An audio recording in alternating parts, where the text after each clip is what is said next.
Welcome to The Explainer. We throw the word billionaire around all the time, but have you ever stopped to really think about what it means to control that level of wealth and power? Today, we're going way beyond the bank account to understand what it truly means to be a billionaire. When we hear billionaire, it's so easy to just picture mountains of cash, right? Or maybe a stock portfolio that looks more like a phone number. But if we only focus on the money, we are absolutely missing the most important part of the story. Because being a billionaire is about so much more than money. It's about influence, it's about having the power to be an architect of the very world we live in. So let's dig in and explore what $1 billion truly represents. Now here's something that might surprise you.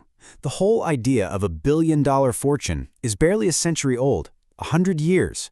Yet in that incredibly short time, it's created a completely new class of individual with an influence unlike anything the world has ever seen before. So yeah, the dictionary gives us a pretty simple financial number. You hit $1 billion, you're in the club. But in the real world, we're talking about a level of power that operates on a global stage, a kind of power that can actually rival entire nations, often playing by a completely different set of rules than governments or diplomats. And this quote about the financier George Soros, it just hits the nail on the head. The only private citizen who had his own foreign policy. Just think about that for a second. When your personal actions can shift economies and influence international relations, you are playing a completely different game. So what does it take to get there? What kind of mindset is driving someone to accumulate not just a fortune, but that kind of world-shaping power? Well, when you start to look at the traits of these titans, a really clear pattern emerges. And it's not just about being smart or lucky. Nope. It's a very specific psychological cocktail, relentless ambition, an almost obsessive focus, and, this is the interesting part, often a deep-seated feeling that things just aren't good enough. Take Walmart founder Sam Walton. Even when his company was a massive success, his default setting was just dissatisfaction. A colleague of his said that even then he'd say things were lousy. That constant feeling that things could be better was the engine that just never stopped running. For Steve Jobs, that same drive came out as this kind of artistic obsession. He didn't see himself as just building a computer. He was creating a masterpiece. And that meant he needed absolute, uncompromising control over every single detail. Jeff Bezos channeled that obsessive focus in a slightly different direction. He built the entire Amazon empire by zeroing in on one thing and one thing only: the customer. That relentless dedication became the company's central, unshakable philosophy. And for a young Mark Zuckerberg, the ambition was never just about building a company. From the very beginning, the goal was way, way bigger.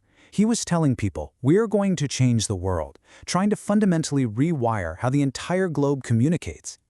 So you have this intense, obsessive drive, and it often leads to a pretty similar playbook.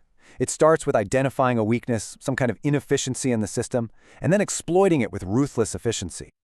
Let's go back to the Gilded Age with someone like Cornelius Vanderbilt. Back then, power was physical. It was raw. He waged these brutal fair wars just to bleed his rivals dry. At one point, he crippled his competitors by literally blocking a bridge, shutting down the main artery into New York City, just to force them to surrender. It was all about consolidating his railroad empire through sheer brute force. Now, the modern playbook uses the same core principles, just in a different arena. Robert Maxwell found his opportunity in the chaos of post-war Germany. Amazon used its market dominance as a weapon against publishers. And Steve Jobs famously leveraged a peek at Xerox's technology into the foundation for the Macintosh. Find the weakness, apply pressure, consolidate control. And this comparison really highlights a fundamental shift. Power is no longer about owning the railroad tracks, it's about owning the network. It's not the factory, but the data that matters. The source of power has become way less visible, but you could argue it's far more pervasive. So, what this all means is that the visions, the obsessions, and the playbooks of a very small group of people have had a massive role in designing the world that all of us live in today.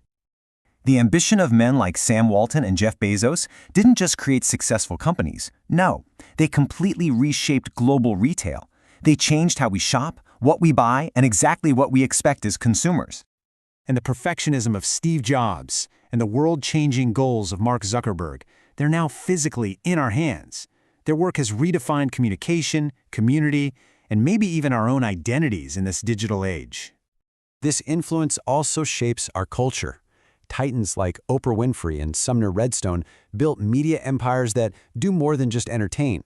They shape public discourse and create the cultural touchstones that millions of us share. And for some, like Oprah, this immense power is seen as a responsibility. She consciously wields her platform with the goal of creating positive change, seeing it as a powerful tool to break cycles of poverty and despair. But, and this is a big but, this incredible concentration of power and wealth in the hands of so few inevitably leads to some really profound and uncomfortable questions. What is the actual cost of building these empires? Because when we look closer, the pursuit of these fortunes is often littered with collateral damage. We see ethical lines being crossed, like with Robert Maxwell's creative accounting. There's a real human toll, like the tragic death during one of Larry Ellison's sailing races. We see families torn apart by feuds, and individuals like Tom Hayes, whose actions create systemic risks for the entire global economy. And all of this brings us back to a central dilemma. Is it even possible to achieve this level of success without causing some form of harm to competitors, to the system, or to individuals? This is the ultimate question. As we peel back the layers of money, power, and control, we have to ask ourselves, what is the true price of admission to the most exclusive club on Earth? That's what we'll continue to explore.